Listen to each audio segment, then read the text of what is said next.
चढ़ गया उस पे। तो वो हज़रत अबू बकर सिद्दीक के पास आया, कहने लगा आप अमीर भी हैं और अमीर भी हैं, दोनों बातें। एक अमीर ये है कि मुसलमानों के सरबराह हैं, और दूसरा अल्लाह ने आपको माल दौलत भी अता फरमाया है। तो मेरे ऊपर कर्जा चढ़ गया तो मेहरबानी फरमाए। वो कहता है हज़रत सिद्दीक अकबर ने मेरा हाथ पकड़ा, घर के अंदर ले गए। बाहर से दरवाजा बड़ा आला था, लेकिन घर के अंदर गया तो चारपाई भी कोई नहीं थी। खजूर की चटाइयां बिछी हुई थी, खजूर की छाल की, और वो भी फटी हुई। फरमाते सैयदना सिद्दीक अकबर ने बिठा लिया मुझे, और मुझे कहने लगे यार तुझे एक अजीब बात ना बताऊं? तो बताइए। फरमाने लगे 3 दिन हो गए मैंने अनाज का दाना भी नहीं खाया, खजूर के ऊपर गुजारा कर लेता हूं मैं, आजकल हालात मेरे ठीक नहीं है। लगा जी फिर मैं क्या करूं? तो आप फरमाने लगे तो उस्मान गनी के पास जा। किसके पास?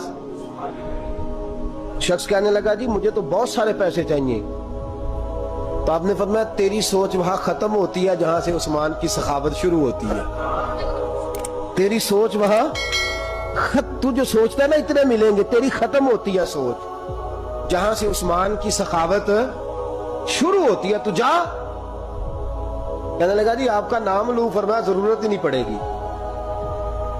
अजी मैं जिक्र करूंगा कि मुझे अमीरुल मोमिनीन ने भेजा है। फरमाया जरूरत है, सिर्फ इतना तू जाके बताना कि मैं मकरूज हूं और रसूलुल्लाह का नौकर हूं सल्लल्लाहु अलैहि। इतना बताना कि मुसलमान हूं, मुस्तफा का गुलाम, बस, और किसी इजाफे की जरूरत है। कहा जी वो दलील मांगेंगे। फरमाया उस्मान खैरात करते तफ्तीशें नहीं करता, उस्मान अल्लाह की राह में देते हुए तफ्तीशें 10 रुपए देना और 100 बात सुनाना फकीर को। तुक तो नहीं ना, 10 रुपए और 100 किस्म के ताने ना दे तू मियां, चश्म पोशी कर जा। तुझे किसने इजाजत दिया टटोलने की, ठोलने की और क्रोधने की? ये हाल अगर तेरे साथ किया जाए, रब अगर तुझे टटोल के दे तो तेरा क्या बने? रब करीम अगर तुझे टटोल के दे के पहले बता नमाजें कितनी पड़ी हैं, सवेरे उठता है कि नहीं, तो तेरा क्या हाल होगा? तू टटोलता फिरता है 10 रुपए देने के लिए। हजरत उस्मान गनी की आदत नहीं। वो शख्स कहता है मैं चला गया, पूछता पुछाता दरवाजे पे पहुंचा, दरवाजे पे दस्तक दी तो हजरत उस्मान गनी के अंदर से बोलने की आवाज है, अपने बच्चों को डांट रहे हैं। कहते हो यार तुम लोग शहद के अंदर, दूध के अंदर शहद मिला के पीते हो, खर्चा थोड़ा कम करो, इतना खर्चा तुमने बढ़ा दिया है। तुम दूध के अंदर दूध भी मीठा, शहद भी मीठा, एक चीज खा लो, को बीमार हो, 2-2 चीजें इस्तेमाल करते हो। कहते हैं मैंने कहा अबू बकर तो बड़ी बातें बता रहे थे, और इस किस्म के कई वाकयात हज़रत उस्मान गनी के साथ हुए। वो तो बड़ी बातें बता रहे थे, और ये आदमी दूध शहद से लड़ाई कर रहा है, और मुझे कई हजार दिरहम चाहिए, दिनार चाहिए, मुझे दे देगा? फरमाते हैं अब वो डांट के बाहर आए, मैं दरवाजे पे था, आते ही कहने लगे मैं आया ना तो जब मैंने अस्सलामु अलैकुम कहा तो वो समझ गए मैं मुसलमान हूं। कहते वालेकुम कहा तो पहला जुमला उन्होंने जो बोला वो उनके बड़ेपन का मुजाहरा था। कहने लगे बच्चों को एक बात समझानी थी, आने में मुझे 1.5-2 मिनट लग गए, तू दरवाजे पे खड़ा रहा, मुझे माफ कर देना। बड़े लोगों की बड़ी बातें, बड़े लोगों की बड़ी बातें, इतना बड़ा कद है उतना बड़ा इखलाक है। कहने लगे तुझे एक बात बच्चों से करने लग गया था, तुझे इंतजार करना पड़ा, जरा दरगुजर करना। कहते हैं फिर उन्होंने दरवाजा खोला, जो उस वक्त उनका माहौल था हवेली का, ड्राइंग रूम का, जो भी, मुझे बिठाया। कहते हैं मेरे लिए जो पहली चीज आई वो दूध के अंदर शहद डाल के वो लाए। कहते हैं मेरे दिल में ख्याल आया घर में झगड़ा कर रहे थे, मुझे पिलाया, उसके बाद खजूरों का हलवा आ गया।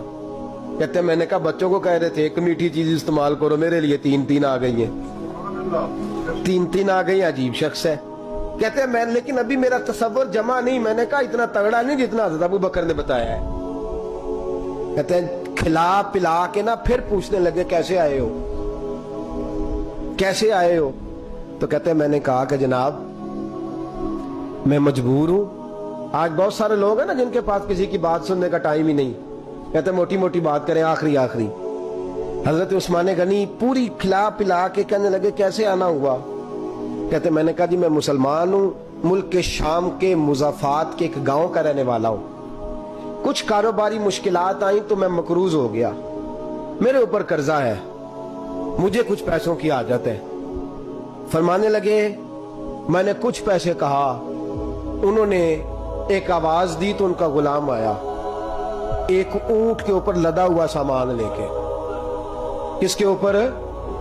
اونٹ کے اوپر. کہتا ہے مجھے 3000 اشرفیوں کی ضرورت تھی, میں نے بتایا نہیں 3000 چاہیے. اونٹ آیا تو حضرت عثمان غنی کہنے لگے اس اونٹ پر تیرے لیے تیرے گھر والوں کے لیے میں نے کپڑے بھی رکھوا دیے, کھانا بھی رکھوا دیا, اور 6000 اشرفیاں بھی رکھوا دیے. تو پیدل آیا ہے تو اب اونٹ لے کے جا. کہتے میں نے کہا حضور اونٹ واپس کون کرنے آئے گا؟ کہنے لگے واپس کرنے کے لیے دیا ہی نہیں تو تحفہ ہے, تو لے جا.